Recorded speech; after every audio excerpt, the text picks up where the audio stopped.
At what point did you get over your nerves Huh. and actually look like you're not nervous?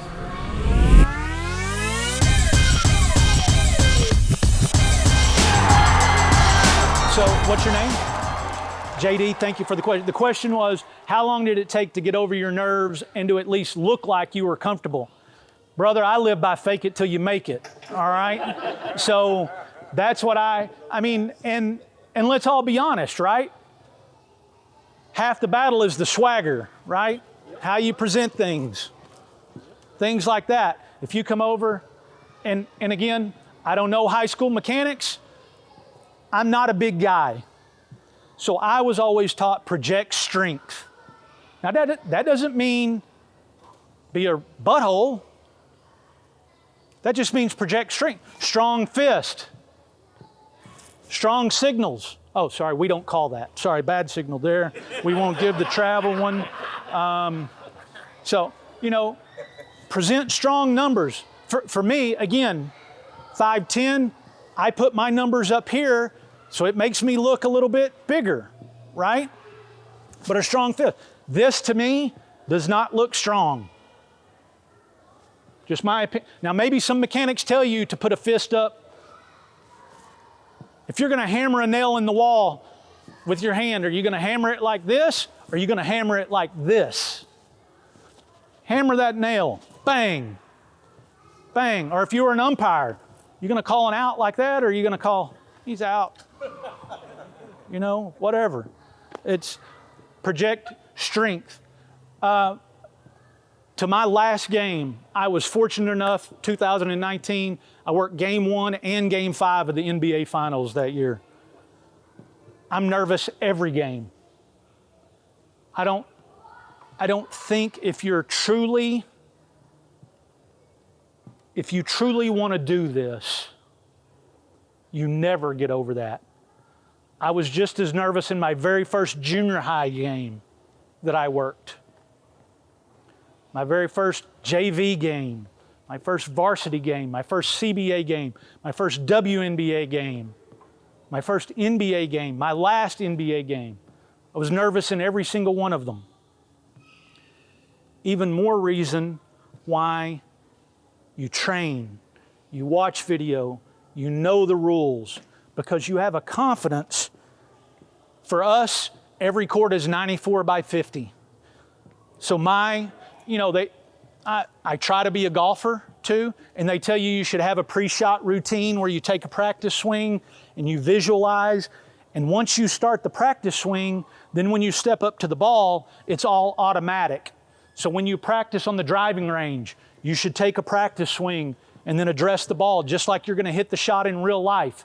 So when you break down video, even if it's not your game, if it's the women's Final Four championship game, put yourself in that game and watch that game and talk about, oh, you know what? Looks like she was a little too wide on this play. Maybe she was a little too tight.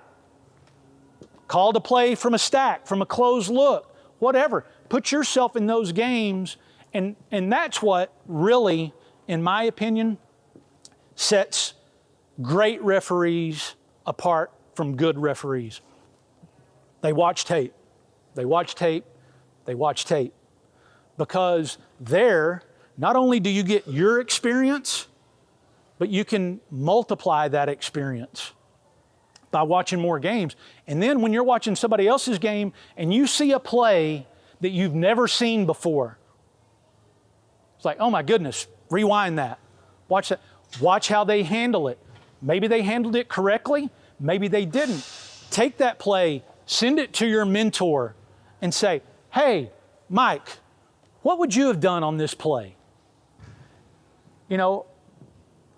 I watch plays like that. People send me plays, and I always try to say, well, I hope that I would have done this. You don't know until you're there.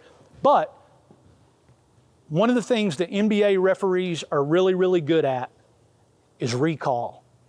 And we do that because we break down so much tape. Oh my goodness. Our entire career is built on video review. It is. I mentioned the analytics we have. Literally, We have an analytics department that tracks every single call and now no call that we make in games. I think they said something like for each official in the game, by their parameters, there's 200 and something decisions to be made every game by all three officials. So it's over 600 total, maybe 700 or 800 decisions to be made in a normal game. Okay? And they break down, they grade every one of those decisions. Right call, right non-call, wrong non-call, right? Right? Wrong? Yeah, correct. There you go. Yeah. So I chased a rabbit there, as I quite often do. The pre-shot routine, as I was talking about earlier, my light switch. When I stepped across that line onto the 94 by 50, walk into midcourt, which is our position pregame, that was when the lights were on, it was time to go to work, okay? And then there's still the nervousness leading up.